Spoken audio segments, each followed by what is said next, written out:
সব আলোচনা তো একসাথে করা যায় না। তারপরও আমি চেষ্টা করব ওই জায়গাটুকু একটু টাচ করে দেওয়ার জন্য।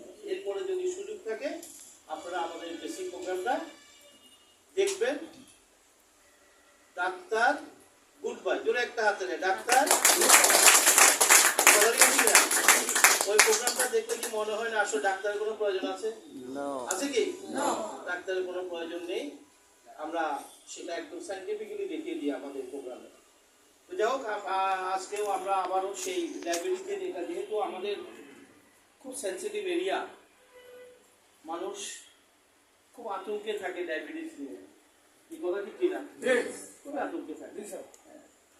যদি সকালে কোনো কারণে যদি আপনার একটু ডায়াবেটিস ধরা পড়ে, দুপুরবেলা যদি কারোর সাথে দেখা হয় যে ভাই কেমন আছেন, আমি তো ডায়াবেটিস, জিজ্ঞেস করে কেমন আছেন, জিজ্ঞেস করে বলে আমি তো ডায়াবেটিস। মানে এমন আতঙ্ক, সে কোনো উত্তর আর খুঁজে, আমার মনে হয় সত্যি ঘটনা। আসুন আজকে আমরা একটা প্রোগ্রাম দেখব এবং আমরা সেখানে দেখিয়ে দেব ডায়াবেটিস কোনো আতঙ্ক নয়, ডায়াবেটিস কোনো রোগ নয়। আমাদেরকে খুব পরিকল্পিতভাবে আমাদেরকে আতঙ্ক তৈরি করা হয়েছে, পরিকল্পিতভাবে আপনাকে ডায়াবেটিসের রোগী নামে আখ্যায়িত করা হয়েছে। আসুন আমরা এই প্রোগ্রামটি খুব মনোযোগ দিয়ে দেখব। এই প্রোগ্রামটি আপনি ইন্টারঅ্যাকশনমূলক প্রোগ্রাম, মানে আপনারা আমার সাথে রেসপন্স করবেন, ঠিক আছে? শুধু আমি বলবো না, আপনিও বলবেন। আমি যে স্লাইড প্রেজেন্টেশনটা দেখাবো, এটি আপনারা নিজেরা পড়বেন, পড়ে পড়ে নিজেরাই উত্তরগুলো খুঁজবেন, আমি ব্যাখ্যাটা দিয়ে দেবো। কি মেসেজ ক্লিয়ার? ইয়েস। আমি যখন পুরো প্রোগ্রামটা শেষ করবো দেখবেন আপনার আতঙ্কটা চলে যাবে এবং আপনি নিশ্চিত হবেন যে ডায়াবেটিস কোনো রোগই না। Message clear? ইয়েস। এবং আপনি এটা যখন এই প্র্যাকটিসটা করবেন, ঠিক আপনি আপনার এতে নিয়ে আপনি ইচ্ছা করলে এই সুইসডার্মের এই আপনার এই বিজনেসটাকে আপনি প্রমোট করতে পারবেন। ডায়াবেটিস শুধু যদি আপনি প্রমোট করেন যে এটা এই মেথডে কীভাবে ডায়াবেটিস মুক্ত থাকবেন, তাতেই তো বিশাল বিজনেস। শুধু বাংলাদেশে প্রায় 54 থেকে 55 লোক ডায়াবেটিসের রেজিস্টার্ড ভুক্ত, বুঝছেন তো? বাকিরা অপেক্ষায় আছে রেজিস্ট্রেশনে।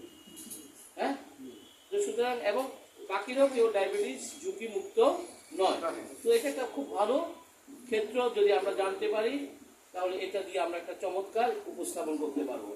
তাহলে আসুন, যদিও শিরোনাম হচ্ছে 20 মিনিটে জেনে নিই, এটা রিডিং করলে 20 মিনিট, কিন্তু আপনি যদি আমরা যদি এক্সপ্লেন করি আসলে 20 মিনিটে সম্ভব নয়। এটা একটু আমরা তো একটু ব্যাখ্যা করবো জায়গায় জায়গায়, হয়তো বা সেটা সব মিলে 1.5 ঘন্টা উত্তীর্ণ হতে পারে। অসুবিধা আছে তো নাকি?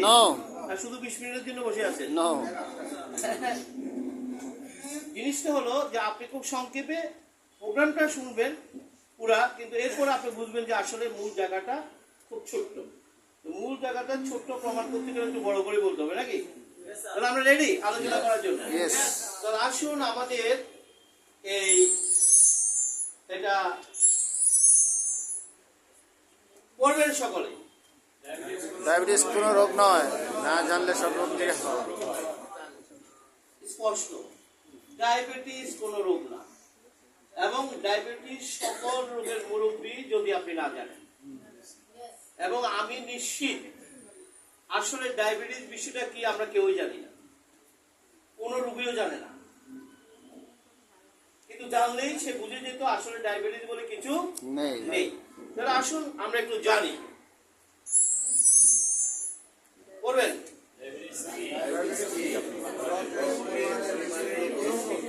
একদম সিম্পল। আজকে থেকে ডায়াবেটিসের যত সংজ্ঞা আপনি জানেন সব ডিলিট, সব কি ডিলিট। কে কি বলছে কোনো সংজ্ঞা প্রযোজ্য হবে না। আজকে থেকে ডায়াবেটিসের একটি সংজ্ঞা কি? রক্তে পরিমাণের বেশি গ্লুকোজ এর উপস্থিতিকে ডায়াবেটিস বলে। মানে কি? রক্তে গ্লুকোজ আছে, রক্তে গ্লুকোজ বাড়লে ডায়াবেটিস।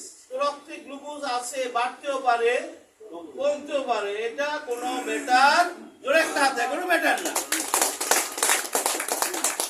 রক্তে গ্লুকোজ আছে, এটা বাড়তেও পারে কমতেও পারে, পারলে আপনি একদম অডিট হয়ে গেলেন, ভয় পেয়ে গেলেন, এটা কমতেও তো পারে। কি কথা ঠিক আছে কিনা? তো এটা নিয়ে ভাবার দরকার নাই। তাহলে আসুন, গ্লুকোজটা কি করবেন? গ্লুকোজ কি? Yes. এই যে জায়গাটা, এটা আমরা বলেছি আমাদের দেহের পুষ্টি কয়টা? 6 নিউট্রিশন, মনে আছে তো?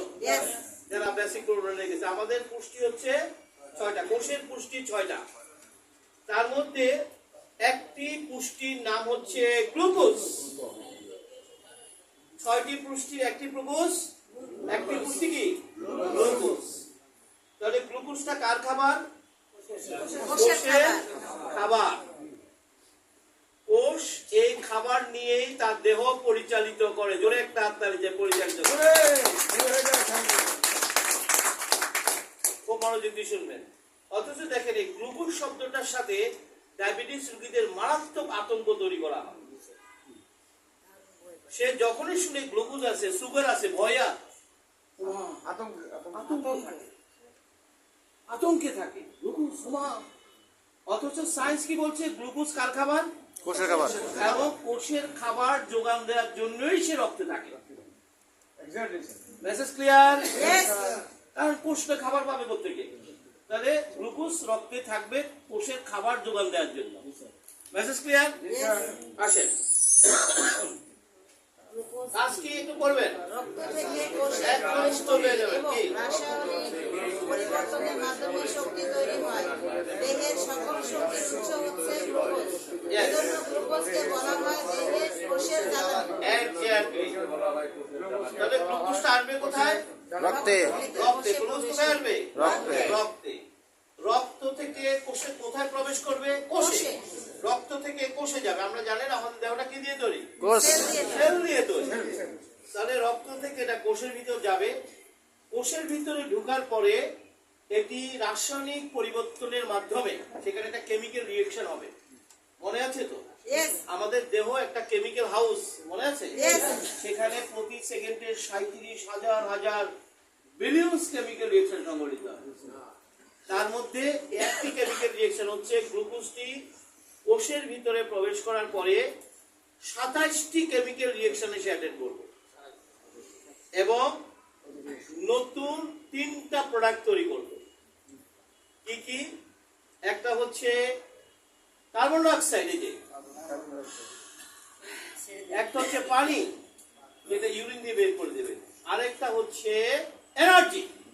কি বলা হচ্ছে? বলা হচ্ছে দেহের জন্য শক্তির উৎস গ্লুকোজ। এই যে আপনি যে এনার্জিটা পাচ্ছেন, এই এনার্জিটা হচ্ছে গ্লুকোজ। পুরে বডিতে যে শক্তি তৈরি হয়, এটা হচ্ছে বডির মূল এনার্জি। এই জন্য গ্লুকোজকে বলা হয় কোষের জ্বালানি। জোরে একটা হাততালি চাই। এই যে দেহটা পরিচালিত হবে, কি দিয়ে পরিচালিত হবে? কোষ, রাইট? তো কোষ কি দিয়ে পরিচালিত হবে? গ্লুকোজ পুরে পুরে সে জ্বালানি তৈরি করবে, সেটা থেকে শক্তি তৈরি হবে, আর এই শক্তি দিয়েই পুরো দেহটা পরিচালিত হবে। তাহলে বলুন তো দেখি, গ্লুকোজ কি আমার শত্রু? কি কথা বলেন? শত্রু না। শুধু এটা ভুল কথা। গ্লুকোজ ছাড়া আপনি বাঁচতে পারবেন না। গ্লুকোজ বাড়লে ডায়াবেটিস, গ্লুকোজ না থাকলে মৃত্যু। কোনটা ভালো?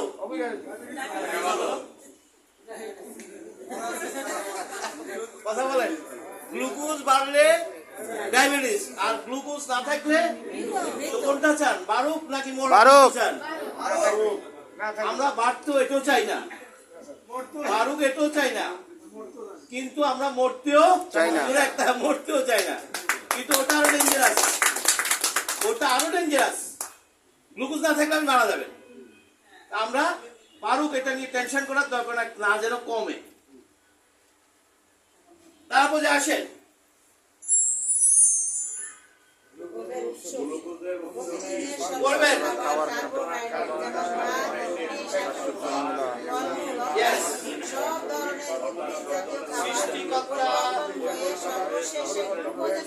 সৃষ্টিকর্তা এই রহস্য জানতেন যে মানুষ গ্লুকোজ খেয়ে তার দেহে শক্তি পাবে, ওর শক্তি তৈরি করবে এবং আমি বেঁচে যাব। তাই তিনি প্রত্যেক খাবারে গ্লুকোজ দিয়ে রেখেছেন। জোরে একটা হাততালি যায়। কারণ এই গ্লুকোজটা খাবার থেকে ভেঙে বডিতে আসবে এবং সেটি আপনার কোষের শক্তি তৈরি করবে। এই জন্য সৃষ্টিকর্তা সকল খাবারের ভিতরে গ্লুকোজ দিয়ে রেখেছেন। মেসেজটা কি ক্লিয়ার? তাহলে লক্ষ্য করবেন, এই যে আমাদের ডাক্তাররা প্রথমে গেলে কি করে, সব খাবার বন্ধ করে দেয়, কি দেয় কিনা? রুগীরা বলে এটা খাওয়া যাবে, ওটা খাওয়া যাবে না, ওটা খাওয়া যাবে, ওটা খাওয়া, অথচ খাবারের সাথে গ্লুকোজের কোন সম্পর্ক নেই। জোরে একটা হাত দেয়, কোন সম্পর্ক নেই। আপনি যাই খাবেন কিসে পরিণত হবে? রুটি খাইছেন, ভাত খাইছেন, আম খাইছেন, জাম খাইছেন, কাঁঠাল খাইছেন। কাঁঠাল খাই না কম মিষ্টি, মধু খাই না কম মিষ্টি। কথাগুলি ঠিক আছে কিনা? ওটা খায়, ওটা কম মিষ্টি। আসলে খাবারের সাথে কোনো সম্পর্ক নেই। আপনি যাই খাবেন তাই গ্লুকোজে পরিণত হবে। আচ্ছা বলুন তো, এই কথাটা কয়জন ডায়াবেটিস রোগী জানে?